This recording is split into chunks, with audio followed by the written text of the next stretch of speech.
যারা বলতেন জিয়াউর রহমান না থাকলে বিএনপি টিকবে না, তাদের মুখে ছাই দিয়ে দল এখনও টিকে আছে বলে মন্তব্য করেছেন স্থায়ী কমিটির সদস্য মির্জা আব্বাস।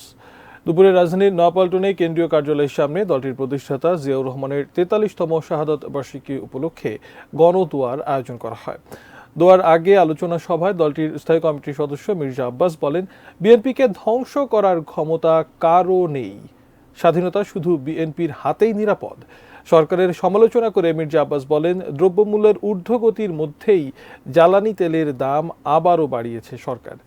আগে বর্গীরা এই দেশে এসে লুট করে চলে যেত, কিন্তু এখন ক্ষমতায় বসে আওয়ামী লীগ লুট করছে।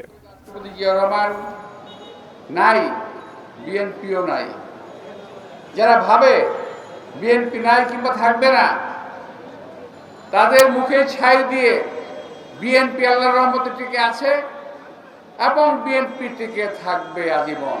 বিএনপির হাতেই একমাত্র বাংলাদেশের স্বাধীনতা নিরাপদ, কারণ এই বিএনপির প্রতিষ্ঠাতা শহীদ রাষ্ট্রপতি জিয়াউর রহমান, যিনি দেশকে স্বাধীন করেছিলেন।